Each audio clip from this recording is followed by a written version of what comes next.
Hi guys, Ian from DIY Home Gardening over at the Allotment, 2nd of March. Thought I'd show you what I've been doing, and for the most part of it, those beds behind me and here, shoveling goat poo this morning. So let me turn the camera around and show you. Right, so I did have quite a sizable pile of goat poo to get rid of, or to go through, kindly given to me by the landowner. So what have I been doing? Well, I've been spreading it over these beds, which are not yet planted up. So you will notice that I now have completed the 4 additional hoop houses. Got those 2 finished up as well. So I've put a little bit of extra manure on these ends before the elephant garlic and the onions pop up. And with a bit of help from my wife, planted up this last bay here. I don't know if you remember from last update, but I had put some broad beans in there, and quite frankly I think it's been so wet that all the slugs from miles around have been coming and they've absolutely devoured them. So I literally had about 4 or 5 plants left from the autumn time, so grubbed them out, gave it a quick fork over, and we've planted that whole block up with a few new varieties, or new varieties to us, of garlic. So I've got, what's that, newer, got that batch there, which is some more Marco, got early white, and helps if the label's around the right way. Let's have a look at this one. Top white, I think that is. So I think that's garlic top white.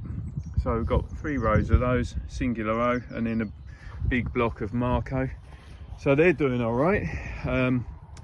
Got the start of the onions starting to pop up bit sporadically.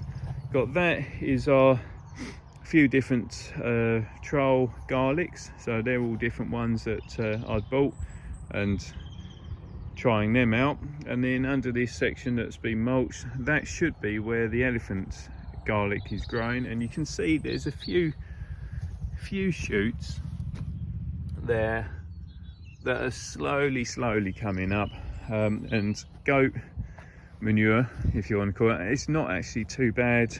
It's not like horse manure that's very heavy and ammonious.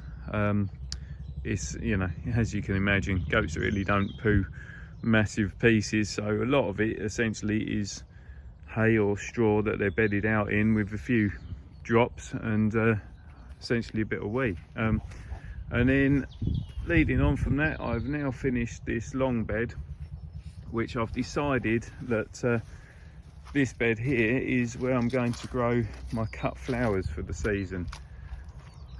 Although it's very wet. I mean, I was up here the other day getting this bed finished, and the water was literally just running off the site. You can see it's still very wet, and you can hear it's wet. I've leveled across here. You can see there's a few of the buds starting to show colour there, so that's on the apricot.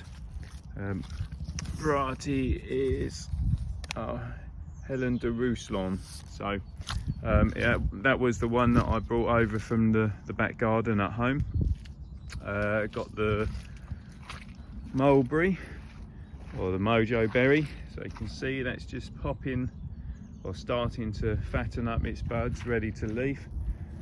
And likewise the buds are starting to swell a bit on this blackcurrant, so that should be nice if it does something.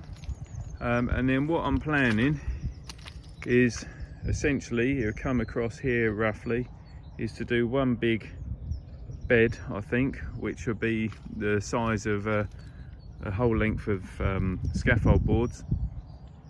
And I think for the time being I'm just going to do one big circle, or one big square of it, lose that soil into it and some manure, and that'll probably be where I end up planting the pumpkins and squashes, that sort of thing.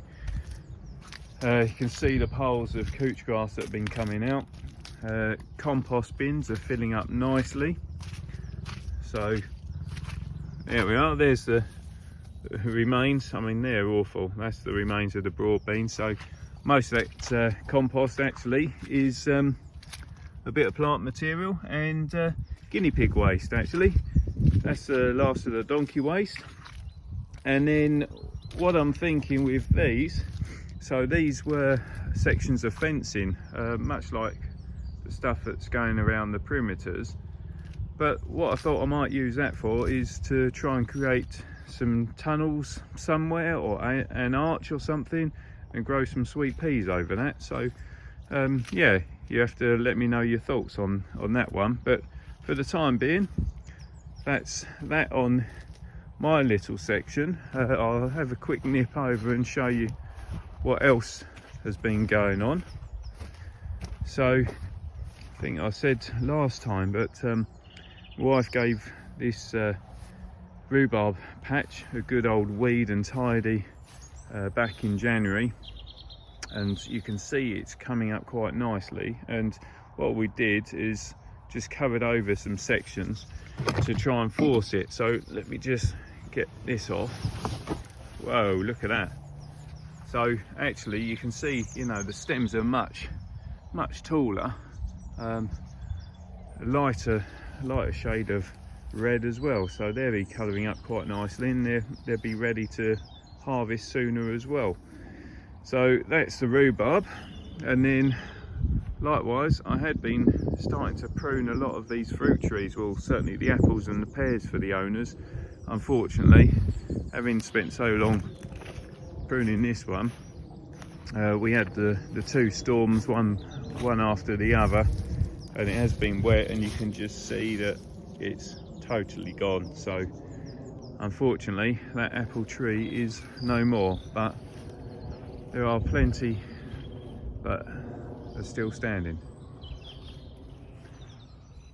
So that's my update. That's my, well, 2nd of March update. You know, I'll probably do you another allotment update as we get closer to month end.